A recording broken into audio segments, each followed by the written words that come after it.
This week, the nuclear agreement made with Iran dominated the news. The Vienna Agreement was signed on Tuesday, July 14, 2015, at the Palais Coburg Hotel, located in, of all places, Herzl Square in Vienna. Obama's agreement is by all accounts historic, on the same level that pre-World War II British Prime Minister Neville Chamberlain's Peace for Our Time appeasement agreement with Hitler and Nazi Germany was. If we cast our minds back in history to September 29, 1938, British Prime Minister Neville Chamberlain, French Prime Minister Edouard Daladier, Italian dictator Benito Mussolini, and the German Führer Adolf Hitler all signed the agreement together. The agreement capitulated to Germans' demands, sacrificing the Sudetenland, the region of Czechoslovakia, to Germany. The 1938 Munich Agreement was hailed as a great success, with Chamberlain returning to Britain to a hero's welcome, having achieved peace. After stepping off the plane from Germany on September 30th, 1938, he proudly addressed the crowds. The settlement of the Czechoslovakian problem, which has now been achieved, is, in my view, only the prelude to a larger settlement in which all Europe may find peace. This morning I had another talk with the German Chancellor, Herr Hitler, and here is the paper which bears his name upon it as well as mine. We regard the agreement signed last night and the Anglo-German naval agreement as symbolic of the desire of our two peoples never to go to war with one another again. As you can hear, the crowds were jubilant. Well, later the same day, Chamberlain stood on the steps of number 10 Downing Street and proclaimed, "My good friends, for the second time in our history, a British Prime Minister has returned from Germany bringing peace with honor. I believe it is peace for our time. We thank you from the bottom of our hearts. Go home and get a nice, quiet sleep." End quote. Well, while Britain slept, the German war machine was started. And less than 1 year later, Germany had Czechoslovakia and Austria in its grip and had pushed into Poland. Chamberlain's appeasement policy had failed, and he went on the airwaves once again. I am speaking to you from the Cabinet Room at 10 Downing Street. This morning, the British ambassador in Berlin handed the German government a final note stating that unless we heard from them by 11 o'clock, that they were prepared at once to withdraw their troops from Poland, a state of war would exist between us. I have to tell you now that no such undertaking has been received, and that consequently this country is at war with Germany. Well, that was 76 years ago. Today, it is not the British who have led the charge, although they were involved. It was the United States. And following the completion of the agreement Tuesday, President Obama made a statement at the White House where he proudly stated his achievements. Today, after 2 years of negotiations, the United States, together with our international partners, has achieved something that decades of animosity has not: a comprehensive long-term deal with Iran that will prevent it from obtaining a nuclear weapon. This deal demonstrates that American diplomacy can bring about real and meaningful change, change that makes our country and the world safer and more secure. Well, similar to Chamberlain, who cited former British Prime Minister Benjamin Disraeli, who on his return from a congress in Berlin in 1879 stated, "I have returned from Germany with peace for our time," Obama decided to use the same tactic and cite former American President Kennedy's success. This deal is also in line with a tradition of American leadership. It's now more than 50 years since President Kennedy stood before the American people and said, Let us never negotiate out of fear, but let us never fear to negotiate. He was speaking then about the need for discussions between the United States and the Soviet Union, which led to efforts to restrict the spread of nuclear weapons. In those days, the risk was a catastrophic nuclear war between two superpowers. In our time, the risk is that nuclear weapons will spread to more and more countries, particularly in the Middle East, the most volatile region in our world. Today, because America negotiated from a position of strength and principle, we have stopped the spread of nuclear weapons in this region. Because of this deal, the international community will be able to verify that the Islamic Republic of Iran will not develop a nuclear weapon. It is ironic that Chamberlain conceded his disappointment and ill-placed trust when he made Britain's declaration of war on Germany. Listen to what he said. You can imagine what a bitter blow it is to me that all my long struggle to win peace has failed. Yet I cannot believe that there is anything more or anything different that I could have done and that would have been more successful. Up to the very last, it would have been quite possible to have arranged a peaceful and honourable settlement between Germany and Poland. But Hitler would not have it. Chamberlain wanted a peaceful and honourable settlement, but Hitler would not have it. Obama ended his speech with the words, Today's announcement marks one more chapter in this pursuit of a safer and more helpful, more hopeful world. Thank you. God bless you. And God bless the United States of America. Well, anybody who reads their Bible or even studies history knows that this is the most naive view, on a par with Chamberlain's. The Bible clearly states the policy of the little horn and its associates in the time of the end. We read in Daniel chapter 8, verse 25, Through his policy he shall cause craft to prosper in his hand, and he shall magnify himself in his heart, and by peace shall destroy many. But he shall stand up against the prince of princes, but he shall be broken without hand.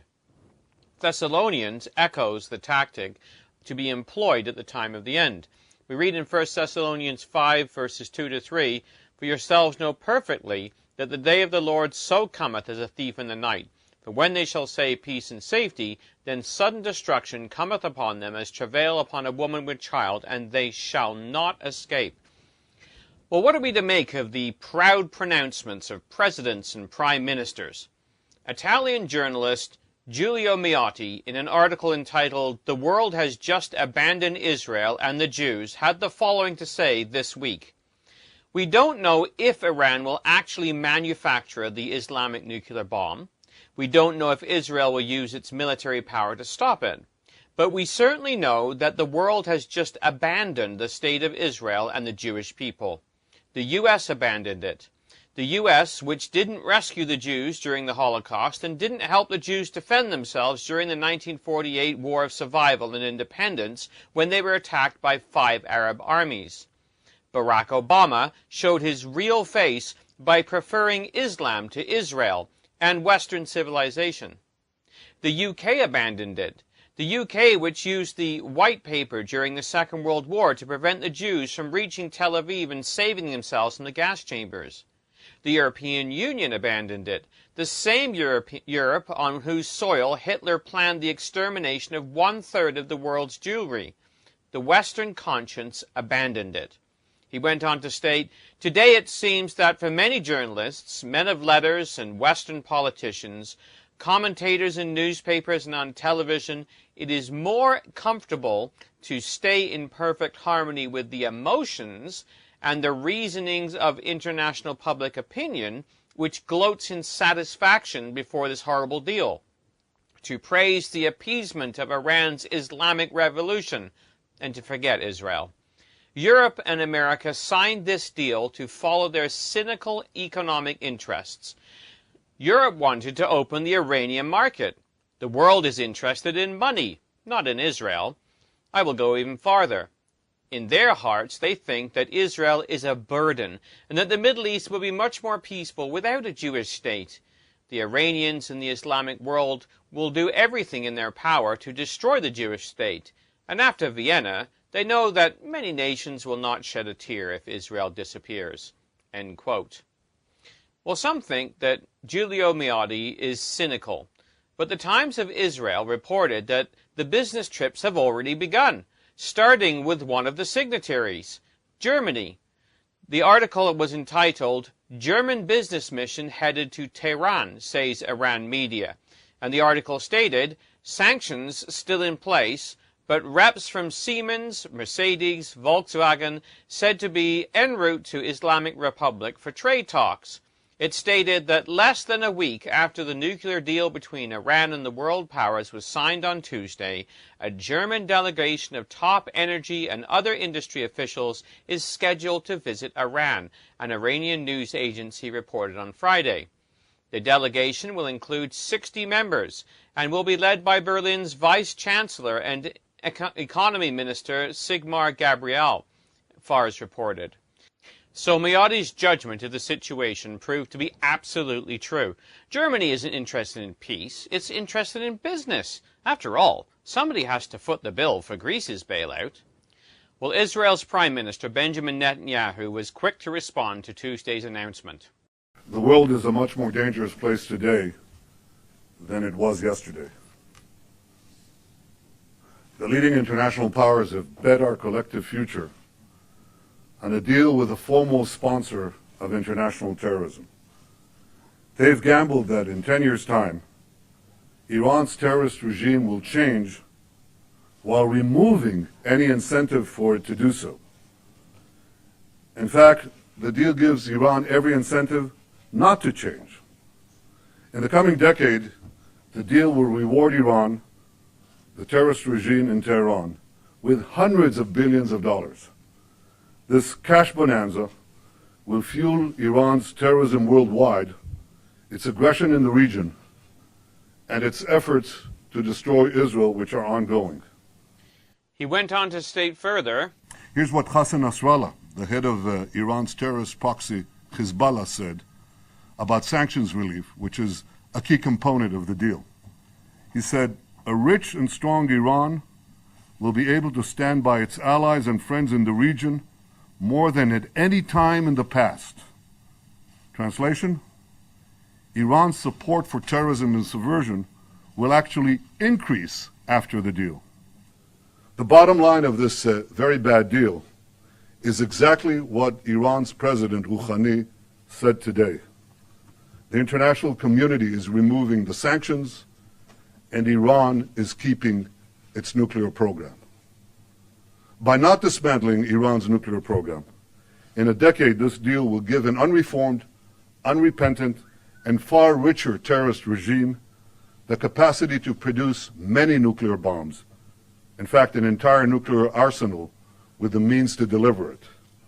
What a stunning, historic mistake.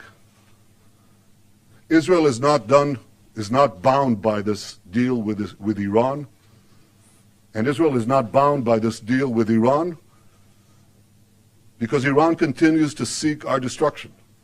We will always defend ourselves. Well, Netanyahu has been raising the alarm about Iran for years. Many journalists have dismissed Netanyahu's remarks, as they did Churchill's, warning about Hitler, calling him a warmonger who has a personality conflict with Obama. However, he isn't the only Israeli leader to be raising the alarm bell. Newsweek reported this week, Yitzhak Herzog, the leader of Israel's left-wing opposition, stated the nuclear agreement will unleash a lion from the cage. It will have a direct influence over the balance of power in our region. It's going to affect our borders, and it will affect the safety of my children, end quote. Well, the result of removing sanctions against Iran was discussed by NPR's Jackie Notham in an article this week entitled, "Lifting Sanctions Will Release $100 billion to Iran. What then?" ?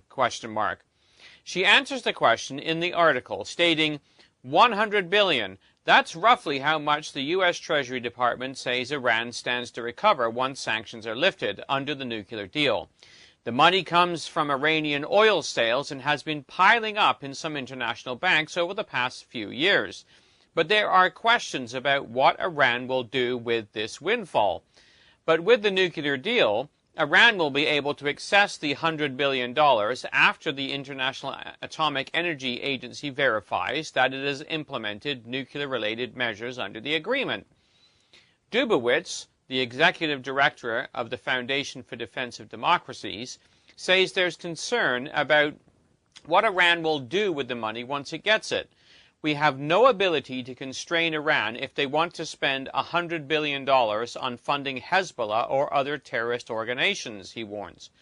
But when you're getting $100 billion plus cash windfall, even if you're spending 5 to 10% of that only on the regional activities and your support for terrorism, that's an extra 5 to 10 billion plus dollars. During the press conference on Wednesday, President Obama conceded that some of the money could be used to stir up trouble in the Middle East. End quote. So it appears Netanyahu isn't as unbalanced as some would like to depict him. The other concerning factor is the push to turn this agreement into a UN resolution by the United States. Under the headline, U.S. set to adopt Iran nuke deal Monday in Obama Blitzkrieg, Israel's Aretz Sheva reported the following. In an under-silence adoption procedure, instead of the United Nations Security Council holding a normal positive vote, the motion that is set for adoption, under silence, is deemed automatically adopted unless a party specifically objects to the motion. This under silence procedure would put the onus on Israel to be the first and possibly the only objector to the United Nations Security Council's adoption of the Iran deal.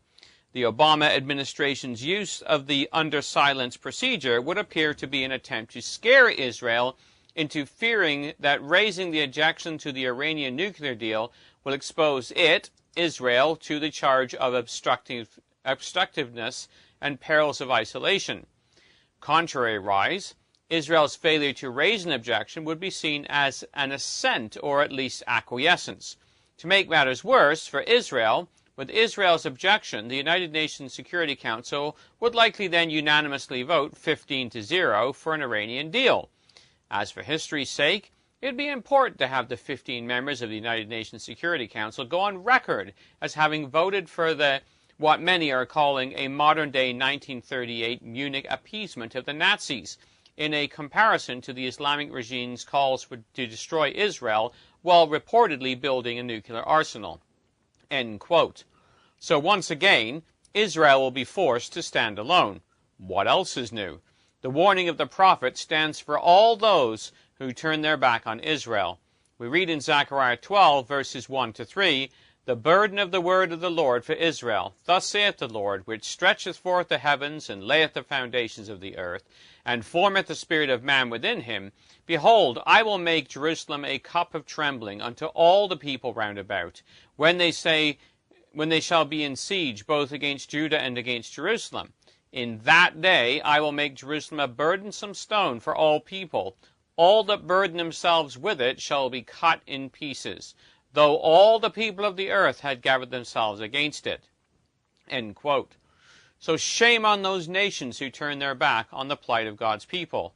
The day will soon come when Messiah will burst forth onto the scene, and the blessings will be issued for those who bless Israel, and the curse for those who curse it, which goes right back to the foundation of the nation.